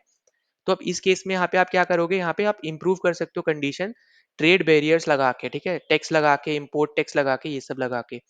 फिर अगला यहाँ पे आ जाता है अपने पास, यहाँ पे डब्ल्यूटीओ में नेगोशिएट कर सकते हो यहाँ पे फेयर रूल्स के साथ, क्योंकि डब्ल्यूटीओ का एम तो यहाँ पे क्या है, फ्री ट्रेड का। तो उसको यहाँ पे ये चीजें माननी पड़ेंगी क्योंकि यहाँ पे सब कंट्रीज को उसको देखते हुए चलना है, क्योंकि स्टार्टिंग में तो जब वो बनी थी तो वो डेवलप कंट्रीज के थ्रू ही बनी है, तो डेवलप कंट्रीज को देखते हुए बनी है और डेवलप कंट्रीज को फायदा कराने के लिए बनी थी। फिर धीरे-धीरे यहाँ पे आपको देखने को मिलेगा कि लोगों ने यहाँ पे बहुत ज़्यादा कैंपेन्स चलाए, बहुत ज़्यादा कुछ आप बोल सकते हो यहाँ पे चीज़ें करी, जिसकी वजह से यहाँ पे जो अब वो यहाँ पे जो रूल्स आप देखते हो मिलेंगे, जो रूल्स ला रही है, तो वो कंट्री की इकोनॉमी की हेल्प करने के लिए यहाँ पे ला रहे हैं, ठीक है? अब यहाँ पे कोई एक पर्टिकुलर चीज़ आप यहाँ पे नहीं बोल सकते हो। फिर अगर हम यहाँ पे आगे बात करते हैं इस केस में, तो आपको देखने को मिलेगा यहाँ पे देखो वही मैंने बोला कि मैसिव कैंपेन्स वगैरह ये सब आपको देखने को मिलेगा। फिर इंपॉर्टेंट रोल आपका यहाँ पे प्ले करेंगे यहाँ पे पीपल, क्योंकि कैंपेन्स वगैरह यहाँ पे यही कर सकते हैं और यहाँ पे आप देखोगे कि हांगकांग में आपका यहाँ पे हुआ था, ये आपको यहाँ पे एग्जांपल दे रखा है। ठीक है, तो यहाँ पे अभी समरी है, बाकी आपने यहाँ पे हमने यहाँ पे कंप्लीट चैप्टर यहाँ पे डिस्कस कर लिया है। अगर आपको कोई भी डाउट होता है तो यहाँ पे कमेंट सेक्शन आप ही लोग के लिए यहाँ पे ज़रूर लिख देना। ठीक है, साथ ही साथ अगर आप पहली बार चैनल पे आए तो प्लीज़ सब्सक्राइब कर देना, वीडियो को लाइक कर देना, जितना ज़्यादा हो सकता है इस वीडियो को शेयर कर देना। कोई भी कमेंट हो, कोई सजेशन हो, वो भी आप यहाँ पे कमेंट कर देना। साथ ही आप टेलीग्राम चैनल ज्वाइन कर लेना, वहाँ पे आपको इसकी पीडीएफ भी मिल जाएगी, वहाँ पे प्रैक्टिस करते रहते हैं क्वेश्चन की, तो वो भी आपके यहाँ पे हो जाएंगे। और जो दूसरी आपकी यहाँ पे एनसीईआरटी सीरीज चल रही है तो आप उनको भी जाके देख सकते हो, आई बटन पे और डिस्क्रिप्शन में मैंने लिंक दे रखा है। ठीक है, तो चलो मिलते हैं नेक्स्ट वीडियो में। जय हिंद।